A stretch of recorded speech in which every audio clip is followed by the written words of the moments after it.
ऐश्वर्या, मी तुला फोन करून सांगितलं होतं ना मी येणार आहे ते. हो. आणि काय येते हेही सांगितलं होतं. हिला आपल्या घरच्यांच्या सगळ्यांची माफी मागायची होती म्हणून यायचं होतं. झालं समाधान? ऐश्वर्या, हे तू आम्हाला का नाही सांगितलंस? विसरलीस का मुद्दामून लपवून ठेवलंस? डॅड, ना मी विसरले आणि ना मी मुद्दाम लपून ठेवलं. हिने मला रात्री फोन केलेला, अगदी रात्री. विचारा तिला. आणि मला थोडी माहित होतं की ही लगेच आज सकाळी उठून इथे येणार. मी नीलला कल्पना दिली होती, हवं तर नीलला विचारा. त्याने सांगितलं तुम्हाला? नाही ना, मग तुम्ही मला कसा काय जाब विचारताय बाप? तुला जाब विचारतोय कारण तू घरची आहेस. एक बाहेरची व्यक्ती जिला आपण आसरा दिला, प्रेम दिलं, तिने आपला विश्वासघात केला. एक मोठी गोष्ट आपल्या सगळ्यांपासून लपवून ठेवली. त्याचा किती मनस्ताप झाला आपल्या सगळ्यांना माहिती आहे ना. आणि अशा व्यक्तीला घरी बोलवण्याच्या आधी आमची परवानगी मागणं तुला योग्य नाही वाटलं? Dad, I am really sorry, पण मी तिला परमिशन दिलेली नाहीये. आणि मुळात म्हणजे मला एक गोष्ट कळत नाहीये, ती स्वतः सांगते ना मगासपासून की ती सॉरी म्हणायला आली आहे. मग व्हॉट अ बिग डील? आपण या गोष्टीचा इतका जास्त बाऊ का करतोय? आपण तिला आपलं मानलंय ना, तर आता ती परकी कुठे आहे?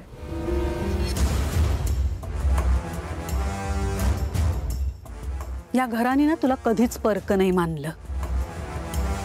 पण काय आहे, तुझी लायकीच नाहीये.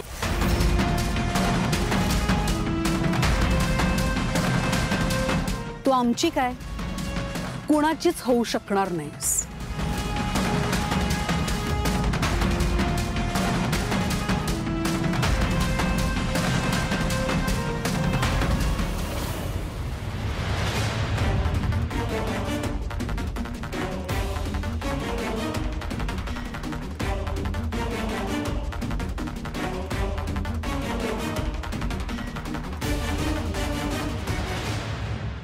सारंग दादा, खाली शिवानी आली आहे.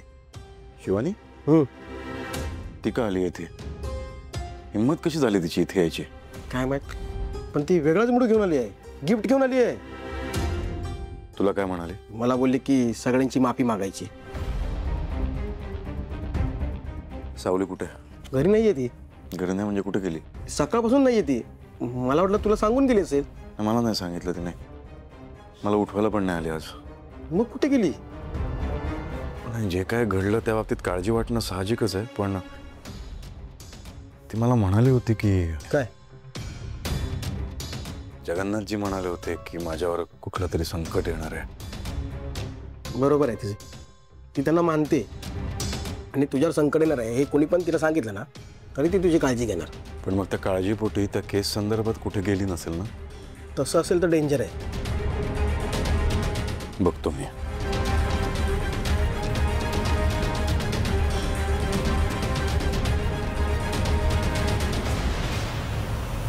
जाला कि नहीं मोबाइल ट्रेस? कितना टाइम लगता है तुम लोग को?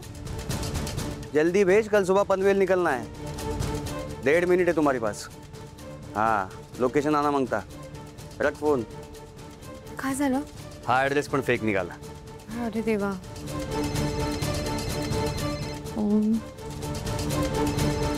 सारंग सरांचा फोन आहे. उठा ना फिर. नाही, ते कारण विचारतील. यांना सांग ना माझ्यासोबत आहेस म्हणून. नाही देवा भाऊ, मी असं नाही सांगू शकत. त्यांना माहित नाहीये की मी इथे एकटी आले. जर त्यांना कळलं ना तर ते काळजी करत राहतील. मी सोबत आहे सांग, काही नाही बोलणार तो. हे आया लोकेशन. हां चल चला. सावली फोन का उचलत नाहीये? मी जाऊन बघून येऊ का तिच्या घरी? घरी नको. घरी गेली नसेल ती. तसं असतं तर सांगितलं असतं तिने मला. फोन उचलत नाही म्हणजे काहीतरी वेगळं चालू आहे तिचं. मला फक्त काळजी एवढीच आहे की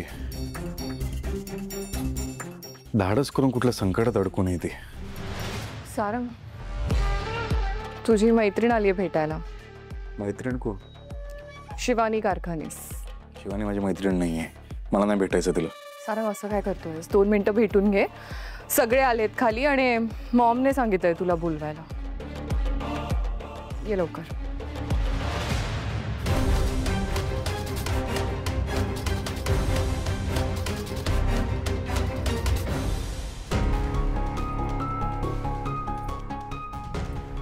हे बघ, काय काय झालं? अगं हे लोकेशन आपल्या घराजवळ दाखवतंय. काय? हे बघ.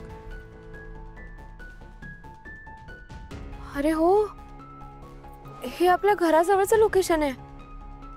म्हणजे तो ड्रायव्हर तिथेच आहे. तर काय करायला गेला असेल तो? तो सारंग सरांना काही करणार नाही ना? देवा भाऊ, मला टेन्शन येत आहे, मला काळजी वाटते त्यांची. डोंट फिअर, देवा is here. Driver, we are coming there. बस.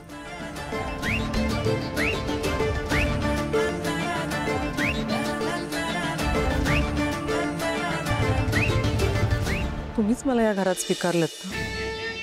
मला आपल्या घराची, कुटुंबाची उणीव कधीच नाही भासू दिली.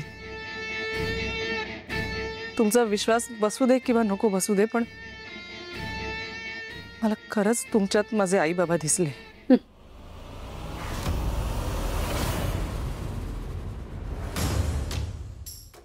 आमच्या आपुलकीला तू आमचा विकनेस समजलीस शिवानी. एवढीच जर आपुलकी होती तर जेव्हा वेळ होती आपुलकी दाखवण्याची तेव्हा का नाही आपुलकी दाखवलीस तू? तुला माहिती होतं शिवानी, ती स्वरा तुझ्याच ऑफिसमध्ये काम करते आणि तिला आमच्या प्रॉडक्टमुळे रिॲक्शन झाले. का नाही सांगितलीस तू ही गोष्ट आम्हाला? तुला हे पण माहिती होतं की आम्ही मार्केट बनवून सगळा माल परत मागवलाय, पण एकच प्रॉडक्ट तिच्यापर्यंत पोहोचलं. कसं पोहोचलं? तुला प्रश्न नाही पडला? नाही, हे सुद्धा तिचंच कारस्थान असेल नाही का?